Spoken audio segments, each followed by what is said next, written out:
My name's Lindsay Watson. I'm a student at MUW and I'm going to be presenting the National Opioid Crisis PowerPoint. Here's some of the objectives. We're going to describe what the National Opioid Crisis is. We're going to try to identify signs of drug abuse in the community and teach others about opioid abuse and things they can do in the community to make a difference with the issue. Opioids and their uses. Opioids are a category of medications that are used to treat pain in patients that stem from an underlying medical condition.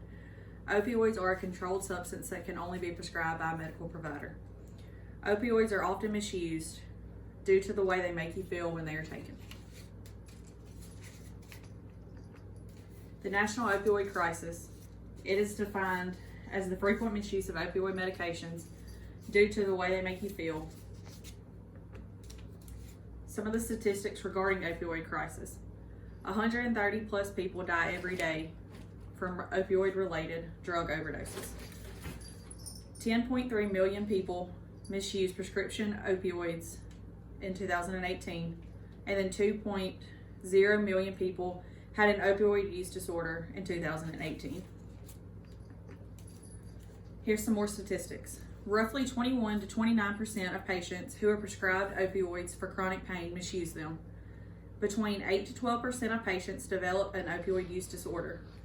An estimated 4 to 6% of patients who misuse prescription opioids transition to heroin, and about 80% of people who use heroin first misuse prescription opioids.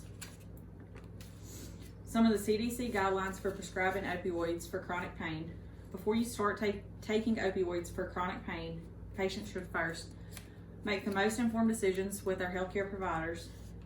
They should learn about the prescription opioids and the risk of the medications, and they should also consider different ways to manage their pain first before taking opioid medications, such as exercise, therapy, and also non-opioid medications. Next, we're going to determine when to initiate or continue opioids for chronic pain. Opioids should not be the first line use medication. You also want to establish goals for pain and function. You want to discuss risk and benefits with your healthcare provider. You want to use the lowest effective dose possible first. Prescribe short durations for acute pain. Evaluate benefits and harms frequently, and offer treatments for opioid use disorders. And the impacts opioids have on healthcare. The crisis will cause more harm than good if there is not a hold put on it right away. And then personal relationships and finance are severely affected because patients will do whatever they can to acquire more opioids, whether it's buying it off the streets, taking it from family members. And then signs to look out for of drug abuse in the community. You'll have poor coordination, shallow or slow breathing, nausea and vomiting, anxiety attacks, slurred speech, and you'll also see poor decision making. And then signs of drug abuse in healthcare providers.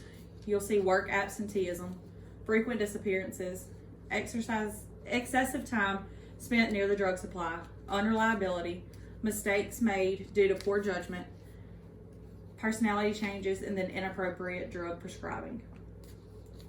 And then how can we make a difference? We can first raise awareness. Then we can recognize signs and symptoms of drug abuse. Then we can be an advocate for those who need help and struggle with drug abuse.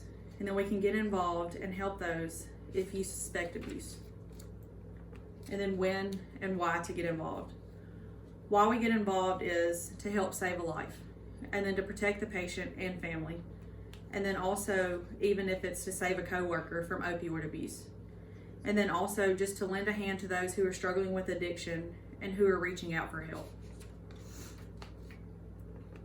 And then just overall with this presentation, opioid abuse is prevalent in our community, along with many other communities. It is important that we do something to help prevent opioid abuse from growing rapidly. Understanding and treating the issue will help us to prevent further problems from occurring. We have to fight to end opioid abuse. We cannot give up this fight.